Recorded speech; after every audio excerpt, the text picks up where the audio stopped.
Ahí estamos. Ahí estamos. Bien. Hola, buenas tardes, buenos días. Soy Jake Laurel, trabajo con Fila. Estamos trabajando en el proyecto Celo y estoy aquí con nuestras 5 invitadas, 3 expertas en temas de criptomonedas y regulación en Latinoamérica. Y vamos a hablar un poco, unos 20-25 minutos, sobre lo que sucede en América Latina en esta materia. Y hay mucha materia, pues podemos abarcar solo un poco en esa instancia, pero podemos seguir la conversación. También tenemos aquí un chat donde puede tener preguntas, comentarios, y también abajo va a haber un botón para hacer preguntas, ask the question, y vamos a tratar de abarcar lo que podemos. Y sin más, tenemos hoy Rocío, Cintia y Carolina, y voy a pasar a ustedes para que se presenten. Rocío, voy a hacer más grande ustedes. Hola, ¿qué tal? Buenas tardes a todos. Yo soy Rocío Carrica, soy abogada senior del estudio Tanovera Casañe, especialista en regulaciones financieras y de nuevos negocios en Argentina. Básicamente el foco nuestro es analizar la situación de los nuevos negocios y asesorar a nuestros clientes para acompañar los vaivenes regulatorios. Y tengo 10 años de experiencia en el mundo financiero y también fui abogada in-house de una fintech importante en Argentina. Esa soy yo. Le dejo la palabra después a Carolina.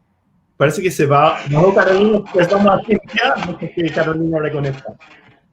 Okay. Ok, perfecto. Pues muchísimas gracias por la invitación, la verdad, a Celo, a la fundación. Estoy muy emocionada de estar con ustedes. Mi nombre es Cintia Solís, mejor conocida como Sin Sol. Ya mejor lo digo así porque ya todo el mundo me conoce como Sin Sol. Pues ya me estoy acostumbrando. Y soy socia de una firma mexicana que se llama LexInf IT Legal Advisory. Tenemos 12 años dedicándonos a derecho de las TIC en general y bueno, obviamente dentro de todo eso también tenemos el área financiera que tiene que ver todo el tema de las fintech, las criptos, firma electrónica, etcétera. Y tenemos por ahí ya bastantes clientes fintech y también también tenemos un cliente de criptocarteras, entonces pues, estamos súper metidos en este rollo, además de que junto con Angélica también somos parte de una asociación civil que se llama Red de Profesionales en Blockchain. Así que muchas gracias, encantada. Muchas gracias. Por ahí, Caro, Ay, Carolina, ahí está. Hola, ¿me escuchan? Sí. Bueno, mi nombre es Carolina Ibarra, soy abogada, tengo interés, pues me comparte mucho, les decía, me complace mucho compartir este espacio con Rocío y con Cintia, su experiencia pues en el tema de los negocios, de estas nuevas tecnologías. Es impresionante, trabajo con Decret para Latinoamérica, en Colombia específicamente, y traigo la comunidad de Legal Hackers Medellín. Entonces, pues me honra mucho estar en este espacio aprendiendo de ellas dos que tienen mucho que enseñarnos. Muchas gracias, Carolina, y muchas gracias a todas por compartir con nosotros. Y con tanto conocimiento aquí, no nos demoramos más. No se olviden que tenemos un chat y botón para hacer preguntas y intentamos incorporar lo que podemos en el tiempo que tenemos. Entonces, veamos cómo va. Bueno, por mi parte, el de cripto es muy interesante en 2 aspectos. Uno, porque es un valor global, sin fronteras. Y 2, porque es un tipo de valor que se puede programar, abriendo un mundo de posibilidades que no tenemos hoy en día con nuestro dinero inerte, digamos. Pero como puedes imaginar, esta tecnología y estas facetas desafían las regulaciones actuales y las clasificaciones y cómo enfrentamos esa tecnología nueva. Entonces, preguntamos a nuestras expertas aquí. Y voy a partir con usted, Rocío, y la situación en Argentina, y si nos puede contar un poco y cómo es la regulación de la criptomoneda en su país. Bueno, en Argentina la verdad es que hay poco desarrollo regulatorio sobre las criptomonedas. O sea, la verdad es que ha sido un ámbito donde por algunas razones que tienen que ver con la misma coyuntura argentina, que un poco era lo que conversábamos offline hace un ratito, que muchas veces tiene que ver con enfrentar el regulador lo que está enfocado es enfrentar las múltiples crisis que ha sufrido la economía, entonces está tratando de ver lo más urgente y no ha desarrollado una regulación específica para criptomonedas hasta ahora. En el pasado, en el gobierno anterior, en la administración anterior, sí había una intención clara con todo lo que eran las innovaciones tecnológicas y las criptomonedas, de dejar un poco florecer al mercado antes de generar una regulación que pudiera atosigar o complicar a los players del mercado. Pero actualmente, digamos, hay poco desarrollo, hay solo una mención en lo que es las normas de prevención del lavado de dinero, que los sujetos obligados para esas normas tienen que tener una investigación adicional para todas las operaciones que se hacen con criptomonedas, pero la realidad es que no se establece como sujeto obligado bajo las normas de lavado de dinero a los players de criptomonedas. Al final del día, las regulaciones le terminan pegando más que todo indirectamente a las criptomonedas, quizás en las regulaciones bancarias y los exchanges que trabajan con bancos. Eso termina afectando a las operaciones con criptomonedas, pero no en forma directa.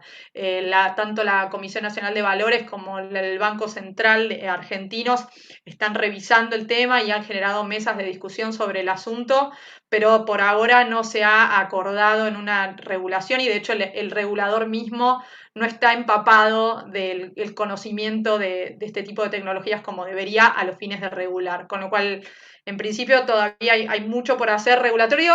Pero dentro de todo la situación actual permite la operación y la verdad que es interesante cómo los argentinos han adoptado el uso de las criptomonedas a los fines de enfrentar lo que la propia moneda argentina muchas veces no les da, ¿no? Que es cierta estabilidad, la posibilidad de transaccionar fácilmente. Pero bueno, esa es la situación argentina hoy, hay poca regulación. Muchas gracias. Sí, no. Una pregunta, Carolina, ¿cómo está la cosa ahí? Bueno, pues al igual que en Argentina, o como cuenta Rocío, Colombia no tiene regulación legal respecto a los criptoactivos aún, y creo que esta situación, aunque ha incrementado el uso de los criptoactivos o la adopción, una de las principales discusiones que se debe empezar a dar respecto a la regulación es como de qué manera y cuáles son las necesidades realmente que se deben garantizar al momento de regular estos modelos de negocio y estos modelos financieros que están como satisfaciendo otras necesidades que el modelo tradicional ya pues ya hacía insuficiente. Entonces, en normatividad, Colombia definitivamente no lo ha regulado. El Banco de la República efectivamente ha dado conceptos, ha emitido conceptos igual que la Superintendencia Financiera, pero regulación propiamente no hay. Entiendo que en Latinoamérica el único país que ha regulado, no sé si las criptomonedas específicamente, pero que tiene una regulación sobre fintech es México. De pronto Cintia ahorita nos puede contar un poco de cómo ha sido esa adopción, pero el resto de los países latinoamericanos aún no tienen y Colombia pues no es la excepción. Creo que Argentina y Venezuela, por ejemplo, que podrían ser como unos de los referentes que ya han ido teniendo una adopción más amplia y más veloz de estos protocolos o estas tecnologías, serían como las que llevan cierta delantera más que en la regulación en la adopción, porque es que en últimas la regulación corresponde a demandas del mercado. La regulación en sí misma es correspondiente a lo que está sucediendo. Entonces, pues es como lo que tengo por aportar en esta pregunta. No, muchas gracias. Y de hecho, bueno, Cintia, díganos un poco de qué sucede en México y la ley FinTech y cómo estamos. Pues está muy interesante porque siguiendo con lo que dice Rocío y Caro, yo me acuerdo justamente, Caro, que hace ¿qué será? Como unos 4 años estaba en Bogotá justamente y platicaba de que hubo muchos esfuerzos también por el gobierno colombiano de también empezar a regular, ¿no? El tema fintech, y también estaba el proyecto, ¿no? De meter también regulación de los de los activos virtuales. A mí me gusta decirle criptos para no meterme en problemas. Es como cuando dices seño en lugar de decir señora o señorita, pues para no entrar en debate de si son criptomonedas o lo que sea, dejémoslo en criptos. Y bueno, pues el gobierno mexicano es muy interesante porque, a ver, sobre todo las fintech estaban muy interesadas en ver cuál iba a ser la postura del gobierno mexicano respecto a los activos virtuales, y se vislumbraba en un momento esta nueva ley fintech, vamos a llamarle de manera genérica como regulación fintech, porque a pesar de que está como tal la ley para regular las instituciones de tecnología financiera, ese mismo día, el 9 de marzo de 2018, bueno, y general en meses subsecuentes, también hubo regulación secundaria que se emitió y se publicó relacionada con este tema fintech. Entonces, en los proyectos, cuando estábamos discutiendo y estaban los primeros proyectos de la iniciativa de la ley fintech, cuando se incorpora el poder operar con activos virtuales, pues vislumbrábamos un poco la luz de decir, bueno, pues de alguna manera va a haber una postura oficial por parte del gobierno, por parte de Banco de México, para la operación con estos activos. De hecho, está en la propia ley.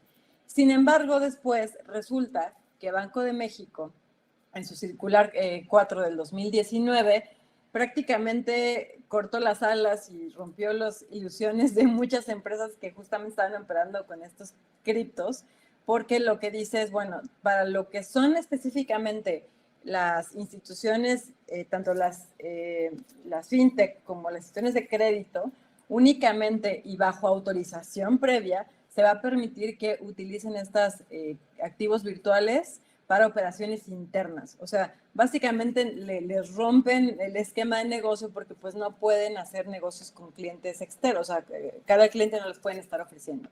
Ahora, ojo, algo súper importante que me gustaría aclarar es que si bien esta restricción es para tanto las instituciones de crédito como las fintech o las ITF, por su nombre legal, todas aquellas empresas que ya se dedicaban, esas casas de cambio, a hacer trading de criptos, que no están que no son ni fintech ni tampoco son institución de crédito, lo pueden seguir haciendo siempre y cuando no hagan captación del público. O sea, pueden seguir vendiendo y comprando estos criptos, diferentes tipos de criptos. Lo que no pueden hacer es el tema de la captación en moneda nacional, por lo cual vemos que las dos criptocarteras, vamos a decirlo, más populares en México, por eso siguen operando. Tanto Bitso como Volavit, pues siguen teniendo operaciones sin ningún problema. Lo que no pueden hacer es como tal hacer esta captación en moneda nacional.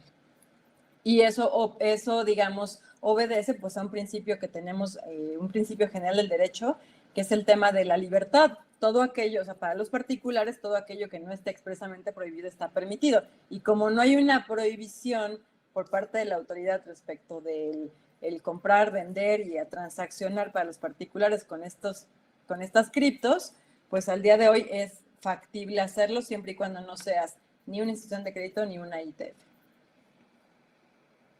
Excelente, muchas gracias. Algo nada más me gustaría, sí, por eso se me iba una cosa. Ahora, también es cierto que estas empresas particulares que realicen este trading, también como parte de todas estas reformas, se hicieron reformas a la ley, a la famosa, vamos a decirle, se le conoce como el tema PLD, que es la ley para prevenir las operaciones de lavado de dinero y financiamiento del terrorismo, donde obviamente también se controla, por parte de estas empresas tienen que controlar los niveles de transacción, de tal suerte que si pasan aproximadamente 53,000 pesos mexicanos, pues ya van a tener que hacer identificación de los clientes y todo aquello para evitar obviamente que se utilicen este tipo de criptos para llevar a cabo operaciones ilícitas, ¿no? Básicamente, ahora sí ya, terminé.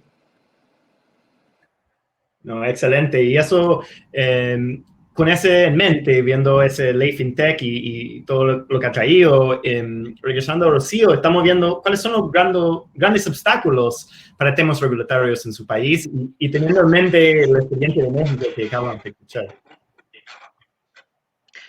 Bueno, en Argentina yo creo que el problema es que, un poco lo que decía, que los reguladores, especialmente por ejemplo hoy, que nosotros más en el marco de la pandemia, que ha generado mucho estrés económico y financiero para el país.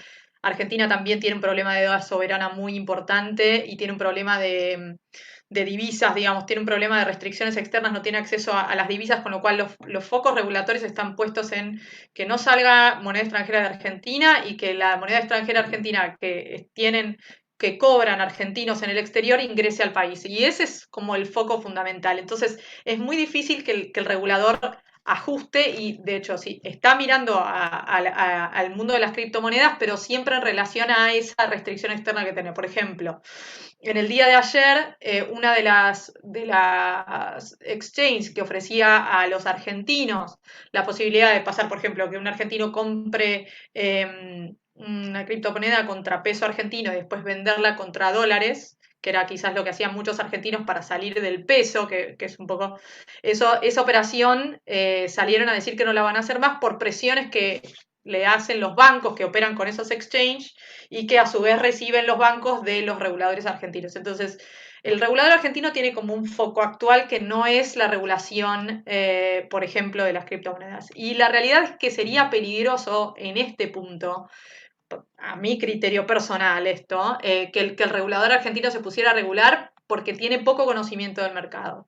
Me parece que está bueno, quizás en México me parece que hicieron que el poder de fuego tanto del Banco de la República como de la Comisión de Valores de allí han hecho un trabajo de campo mayor, seguro, que el regulador argentino, me parece, porque, digamos, recién lo que pudo conversar el regulador argentino con el mercado a los fines de pensar en una regulación ha sido el año pasado y la verdad que nosotros desde el estudio participábamos en esas charlas y veamos que el regulador estaba muy poco familiarizado con todo. Entonces yo digo, desde ese lugar sería difícil sacar una regulación que fuera conveniente, que contribuya a la transparencia y que a su vez permita el crecimiento del mercado.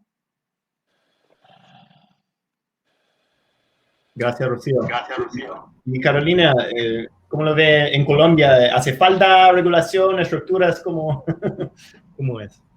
Bueno, en consecuencia a lo que dice Rocío y digamos que a ciertos análisis que hemos venido haciendo en la adopción de criptoactivos, por ejemplo, es una industria, repito, que se autorregula con el mercado y la regulación legal es una regulación, pues la normativización de ese tipo de dinámicas es muy peligrosa porque normalmente cuando un abogado regula, uno regula desde el deseo.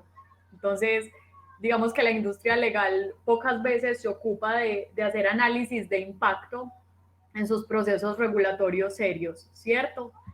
Segundo, Latinoamérica, bueno, y Colombia, hablo por Colombia personalmente, también advierto, es una posición personal muy personal, tiene una dificultad de analfabetismo digital muy grande que corresponde realmente a un analfabetismo general que no responde a esas brechas que tenemos como en el contexto legal, en el contexto regulatorio y también en el contexto de garantías de derechos. Entonces, si no tenemos esa claridad de qué derecho efectivamente estamos reglando para garantizar ciertas necesidades, la satisfacción de ciertas necesidades específicas, es muy difícil que esa regulación o esa normativización corresponda a las necesidades. Entonces es volver a incurrir o seguir incurriendo en esas imprecisiones normativas que generan y acrecentan esas brechas, que es precisamente lo que he visto que ha pasado con México, por ejemplo, y lo que dice Rocío que ha sucedido en Argentina, es que siempre estamos regulando sobre lo inmediato y la regulación no se hace sobre lo inmediato. De hecho, la regulación es un deber ser, corresponder a una planeación seria de las dinámicas de mercado que responden a unidades. Entonces, ¿qué sucede hoy con los reguladores? Los reguladores hoy dicen, listo, vamos a ejercer o hacer cierta normatividad sobre las cripto, pero entonces esa normatividad la hacen de una manera restrictiva, correspondiendo a una dinámica financiera que se está cayendo y que no corresponde a las necesidades actuales de la velocidad de los intercambios que necesitamos hoy. Creo que esos temas hay que empezar a ponerlos sobre la mesa porque son los principales temas regulatorios. Hoy los temas de regulación no son, es que no funciona así, es que no opera así, es que estamos acostumbrados a que el legislador diga o haga de esta manera. No, hoy necesitamos regular planeando y previendo qué es lo que qué es lo que va a suceder los próximos 50 o 60 años en la industria comercial, en la industria financiera, porque como lo decía ahora Cintia, pues los principios del derecho simple y llanamente se van adaptando a necesidades específicas y sobre todo en el contexto comercial, ¿cierto? Por eso la costumbre es uno de los principales principios del derecho, valga la redundancia, y no es de hoy, es que en el derecho todo está escrito hace N.000 años. Por eso el derecho romano es tan importante. Entonces, sí hay que regular, pero hay que saber qué estamos regulando y para qué lo estamos haciendo. Si no, vamos a seguir con una inflación súper miedosa legal que no va a corresponder a ninguna solución. Sí, sí, absolutamente. Y Cintia, ya que hemos hablado un poco de cómo México ha ido primero a la brecha en esas materias y hablando un poco del futuro aquí en los últimos 10 minutos que tenemos, ¿dónde vamos? ¿Qué sería el siguiente paso para México en esa materia, en su juicio, en su opinión? Bueno, como bien lo indicó Rocío, la verdad es que yo creo que en México y en Latinoamérica debe pasar lo mismo. A nosotros nos da pánico cuando el legislador quiere meterse a regular este tipo de cosas porque, una, no lo entiende y dos, no tiene esa visión que dice Carolina, ¿no? O sea, la visión a futuro. Creo que la postura de Banco de México fue muy inteligente, de tal forma que dijo, ok, mientras no seas un órgano regulado por mí, no hay broncas, lo que se te dé tu gana, ¿no? Yo me quedo restringiendo a específicamente los temas que son de mi competencia junto con la Comisión Nacional Bancaria y de Valores, y lo demás lo dejaron un poco, siento que sí hicieron análisis un poco de mercado, pero al ver que era un monstruo y que es algo que no pueden frenar, también dijeron, me voy a quedar un poco al margen. Entonces, el futuro es, al día de hoy, nada impide en México que hagas cualquier transacción de carácter puramente privado, como pueden ser cuestiones mercantiles o civiles, prestación de servicios, compraventa de bienes o servicios con estas criptos, ¿no? Obviamente también le trasladan mucho la responsabilidad y obviamente asumen el tema de asumir el riesgo al consumidor y decir, bueno, pues si tú quieres asumir el riesgo de operar con algunas criptos a pesar de su volatilidad, pues adelante, ¿no? Yo creo que tarde o temprano es algo que se va a tener que definir o tiene que haber una postura uniforme porque esto no tiene vuelta atrás. O sea, tan solo en México vemos como antes, hace unos 7 años era una cuestión como muy de nicho, como era algo muy geek, ¿no? Como que hasta solo ciertas personas sabían de trading y de criptos, y ahorita ya es algo popularizado. O sea, a quien le preguntes ya tiene sus criptos y ya sabe de este tema. Entonces, sobre todo ahorita yo creo que ya se hizo tan popular que tendrá en breve término que haber una postura oficial, tanto para ver si va a haber una regulación estricta, o sea, digamos, algo muy restrictivo, o si de plano vamos a seguir guiándonos por el tema del libre mercado y pues si tú quieres seguir con ese tema, adelante. Ahora, también es cierto que hay una gran parte de la población que se deja, o sea, que se deja llevar por la mala prensa que tienen las criptos, porque pues sí, eventualmente muchas transacciones ilícitas se han hecho con criptos, pero no es un problema inherente a las criptos, ¿no? Más bien, pues por su naturaleza han sido atractivas para llevar a cabo esas transacciones ilícitas, pero no es que en sí mismas sean malas. Entonces también hay otro grupo de la población que le tiene miedo y le tiene pánico, y sería importante que la propia autoridad tuviera un pronunciamiento claro al respecto para que las personas que no tienen este conocimiento quiten este mito y dejen de satanizar a las criptos, y por otro lado, bueno, pues entienda y tampoco sean víctimas de temas fraudulentos, ¿no? Bueno, sí, muchas gracias.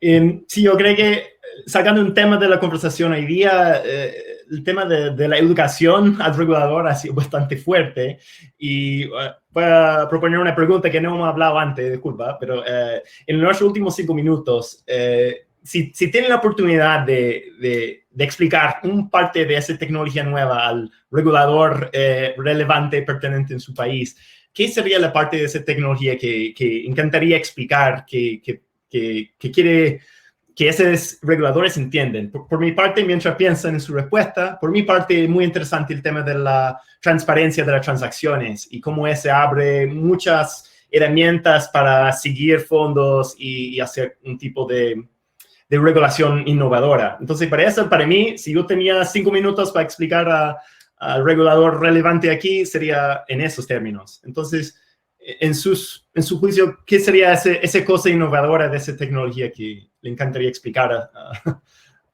regulador?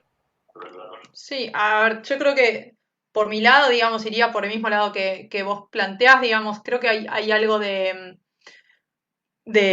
explicar la transparencia, las posibilidades que esto tiene, las posibilidades también que da para financiar los criptoactivos de quizás proyectos que en el mercado actual, financiero actual, no reciben financiamiento, digamos, con utility tokens o ese tipo de cosas que creo que el regulador en Argentina muchas veces se habla de lo que es la distancia entre el mundo financiero y las personas comunes, digamos. O sea, da la sensación de que el mundo de la inversión, el mundo financiero, están muy, muy separados de la vida normal y que yo creo que la criptomoneda y el acceso de la gente que está adoptando esto en Argentina, que lo está adoptando todo tipo de entidades, no solo gente muy especializada, sino que todo el mundo en Argentina está hablando de esto, me parece que habría que yo le explicaría un poco el tema de la transparencia, el tema de la tecnología y que es algo que al final del día creo que puede mejorar las transacciones, puede mejorar, darle la posibilidad de transferir valor, digamos, a bajo costo, con menor costo, generar menores costos para las personas, generar un ámbito de competencia mayor también con el sistema financiero tradicional, con lo cual para mí, yo enfocaría en esos puntos un poco también en base a lo que decías, no sé qué dice el resto de las chicas. Genial. Ya. Carolina.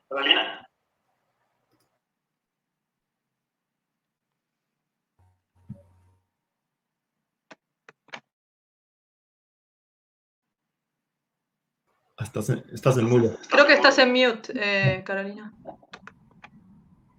En estos proyectos, en todos, sin excepción, veo cuatro valores muy, muy importantes que sobrepasan pues como el sistema financiero tradicional. Lo primero es la trazabilidad que tiene cada protocolo. Lo segundo es que cada protocolo tiene proyectos que son el valor a la cripto, ¿cierto? Entonces, digamos que coincido con Rocío en que están respaldados en algo más que un supuesto y ese respaldo realmente lo dan como las habilidades y las capacidades que cada proyecto tiene. Por eso a mí me parece tan importante el proceso educativo y el proceso de selección cuando alguien va a optar por el uso de una cripto, porque no es solo una moneda, detrás de esa moneda hay un sistema que lo está respaldando y ese sistema es casi que colaborativo. Entonces, la trazabilidad, la transparencia, los proyectos que lo secundan y los modelos de gobernanza que se plantean desde ellos, ¿cierto? Nosotros en Decret lo vemos y vemos realmente cómo el proyecto se va consolidando de manera paulatina, pero también va adquiriendo mucho valor por los procesos y los proyectos que adoptan cada uno de sus colaboradores y que se empoderan realmente. Entonces, eso es lo que tengo para contarle al regulador respecto al valor agregado que tienen las cripto. Excelente. Gracias. Y Cintia, la última palabra. Bueno, rapidísimo. Yo creo que el regulador y en general toda la industria financiera tradicional y las fintech están muy conscientes de los beneficios que tienen Tan es así que muchos bancos ya han empezado a crear sus propias blockchains privadas, que bueno, eso puede llegar a ser un poco irónico, pero bueno, dejamos ese punto a un lado. Pero bueno, a mí yo creo que me preocuparía más bien, o sea, creo que la educación para el legislador y el regulador mexicano sería más en el sentido de no ser restrictivo o prohibitivo, ¿no? Que cuando se le ocurriera sacar una regulación que vaya en un sentido prohibitivo o restrictivo, hacerle entender que, bueno, obviamente los beneficios que tiene y por qué no es correcto o no sería correcta una visión desde la restricción o desde la prohibición, porque pues por una parte a nivel psicológico, pues todo aquello que es prohibido nos encanta, ¿no? Entonces, pues lejos de inhibir este tipo de trading o de uso, lo único que vas a hacer es fomentarlo, pero pues en un entorno oscuro, ¿no? Un poco transparente. Y por el otro lado, pues justamente porque hay muchas aplicaciones, o sea, fuera del ámbito financiero hay N cantidad de aplicaciones muy importantes de estos criptos que pueden ser de beneficio para las personas, para la sociedad en general. Entonces creo que mi enfoque de la concientización al regulador y al legislador sería justamente en eso, ¿no? Que se enfoque en las bondades lejos de porque le tiene miedo o porque no lo entiende completamente, restringirlo. Excelente. Pues muchas gracias, Cintia, y muchas gracias a todos por su participación hoy, Rocío, Carolina, y a todos ustedes ahí por los internets. Bueno, si quieren seguir la conversación, porque parece que hay mucha materia aquí, y si quieres saber más de Celo, hay un link de Telegram que vamos a poner ahí en el chat. Y además, Celo está buscando embajadores y pueden averiguar más ahí en el Telegram. Y de nuevo, muchísimas gracias a todos nuestros panelistas, expertos hoy y a ustedes. Y pues, buenas tardes. Buenas tardes a todos. Chao. Muchas gracias, buenas tardes a todos. Gracias a ti. Muchas gracias. Chao.